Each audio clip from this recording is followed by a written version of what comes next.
کچھ کام کرتی ہے اور وہ کام ہمارے نیم سوئے ہوئے دماغ میں محفوظ ہو جاتا ہے. پھر جب ہم حقیقت میں وہ کام کرنے لگتے ہیں تو ہمیں لگتا ہے کہ یہ کام ہم پہلے بھی کر چکے ہیں. اس پر تیسرا نظریہ یہ ہے کہ ہمارا دماغ ہر وقت کچھ نہ کچھ سوچتا رہتا ہے. اس کے اندر کوئی نہ کوئی بات گردش کرتی رہتی ہے اور ہم خیالوں میں بہت ساری تصویروں کو بناتے ہیں. ان میں سے کچھ تصویریں حقیقت سے مشابہ ہوتی ہیں اور ہمیں لگتا ہے کہ یہ ہم پہلے بھی دیکھ چکے ہیں. چوتھا نظریہ یہ ہے کہ جب ہم پیدا ہوتے ہیں تو ہم اپنے ماں باپ پر جاتے ہیں. ہماری کچھ عادات، جسم کے کچھ حصے، ہمارا چہرہ کسی نہ کسی حد تک ماں باپ پر جاتا ہے. اسی دوران ہمارے اندر اپنے ماں باپ کی کچھ یادیں بھی آ جاتی ہیں.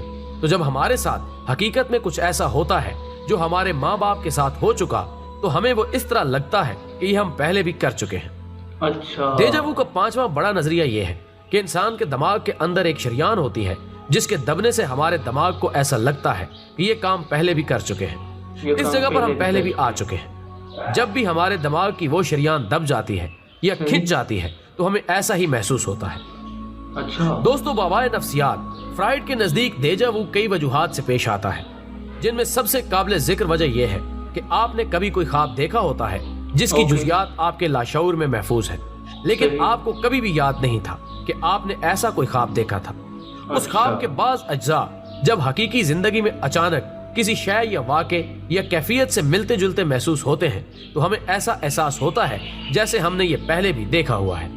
البتہ سائنس دیجا وو کی دیومالائیت کو تسلیم نہیں کرتی. ناظرین گرامی، شعور کا مطالعہ کرنے والی سائنسز کے مطابق دیجا وو کے بارے میں اب تک جو آراء قائم کی گئی ہیں انہیں سمجھنے سے پہلے ہمیں یہ بات سمجھنا ہوگی کہ ہمارے جسم میں رطوبتوں کا ایک نظام ہے جس کو درپیش مختلف مسائل کے لیے جسم کے مختلف اعضاء متعدد قسم کی رطوبتیں خارج کرتے ہیں. مثال کے طور پر ہمارے جسم میں موجود شوگر کو ہضم کرنے کے لیے انسولین نامی ایک رطوبت ہے جو قدرتی نظام کے تحت کام کرتی ہے، اور جب جب ہمارے جسم میں شوگر بڑھنے لگتی ہے انسولین خودکار طریقے سے میدان میں اترتی ہے اور اسے کنٹرول کرتی ہے. لیکن کبھی کبھار ایسا ہوتا ہے کہ ہمارا یہ قدرتی اور خودکار نظام کسی وجہ سے خراب ہو جاتا ہے. یہ خرابی کئی طرح کی ہو سکتی ہے. ایک یہ بھی ہو سکتی ہے کہ ہمارے جسم کو ضرورت نہ بھی ہو تب بھی کوئی ایسی رطوبت حادثاتی طور پر پیدا ہونے اور ہمارے خون میں شامل ہونے لگ جائے. عام زندگی میں عموماً ایسا ہوتا رہتا ہے. دماغ بھی جسم کا ایک حصہ ہے.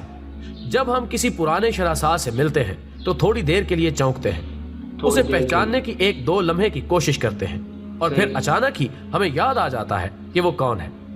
اس طرح اچانک یاد آ جانے کا عمل دماغ کی ایک عادت ہے. اس کے علاوہ بھی بہت سی تھیوریز ہیں. ہر کسی نے اپنے طور پر دیجا وو کے بارے میں اپنی رائے دی ہے اور جیسا انہیں لگا انہوں نے کہہ ڈالا. لیکن ان میں سے ہر ایک تھیوری پوری طرح سے مشکوک ہے. ہر ایک پر کئی اعتراضات اٹھائے جا سکتے ہیں. کسی بات کے شواہد موجود نہیں ہیں.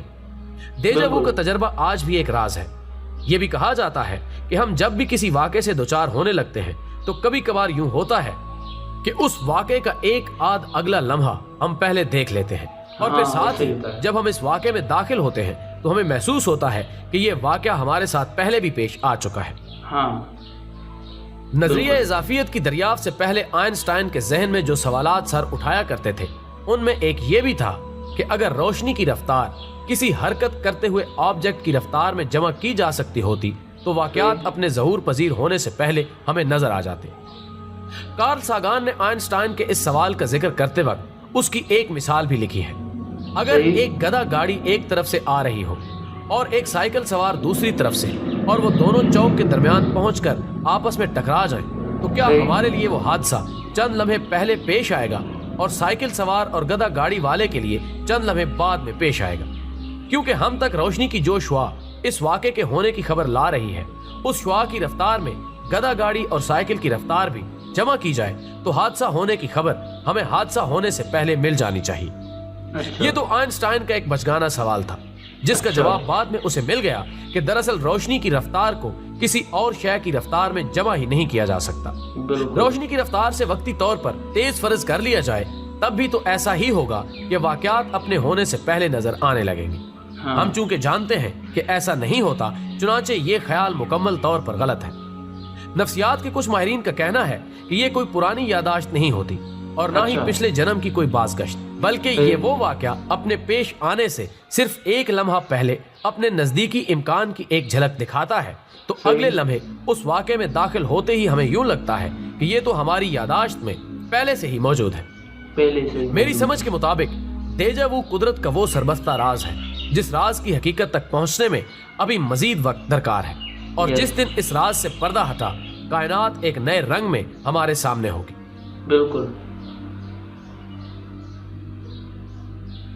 تو یہ تھی آج کی ہماری ویڈیو جو کہ موسٹ امپورٹنٹ تھی۔ آپ کو ایک بات بتاؤں کہ نا جب مجھے ایسا فیل ہوتا ہے نا، مجھے بھی کافی مرتبہ یہ ڈیجا وو والا سین جو ہے مجھے بھی ہے، جو انسانی سائیکالوجی کے مطابق ہر انسان سے ہوتا ہے، 99% مطلب 90% لوگوں کے ساتھ ہوتا رہتا ہے، ٹھیک ہے۔ تو یہ ہونے سے پہلے آپ کو ایسا فیل ہوگا کہ نا یہ کام میں کر چکا ہوں، یا یہ کام میں پہلے دیکھ چکا ہوں، یا اس منظر سے میں پہلے گزر چکا ہوں۔ مطلب 1 منٹ کے لیے آپ ایسا فیل کریں گے، ٹھیک ہے۔ جب فیل کریں گے آپ کو کچھ سمجھ نہیں آئے گا، تب تک کہانی بڑھ چکی ہوگی، ایسا مطلب یہ صرف 1 سیکنڈ 10 سیکنڈ 1 یا 10 سیکنڈ کے مطلب ان چیزیں اتنے ٹائم کے بٹوین میں ہوتا ہے، تو اتنا بڑا ایشو نہیں ہے، یہ 90% لوگوں کے ساتھ ہوتا ہے۔ اور یہ اگر کوئی بڑا ایشو ہوتا تو سائنٹسٹ اس کا کوئی نہ کوئی نہ نکال لیتے ہیں، مطلب اتنی انفارمیشن انہوں نے اکٹھی کر لی، پھر بھی یہ راز ہے، تو ہمیں ماننا چاہیے نا ان رازوں کو راز ہونا چاہیے۔ ملتے ہیں ایک اور ایسی امیزنگ سی ویڈیو میں، آپ تک ایسی انفارمیشن ہم پہنچاتے رہتے ہیں۔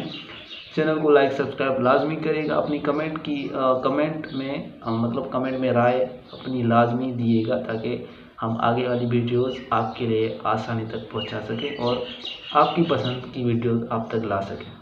اپنا بہت سارا خیال رکھیے گا، اپنی فیملی کا بہت سارا خیال رکھیے گا۔ اللہ حافظ۔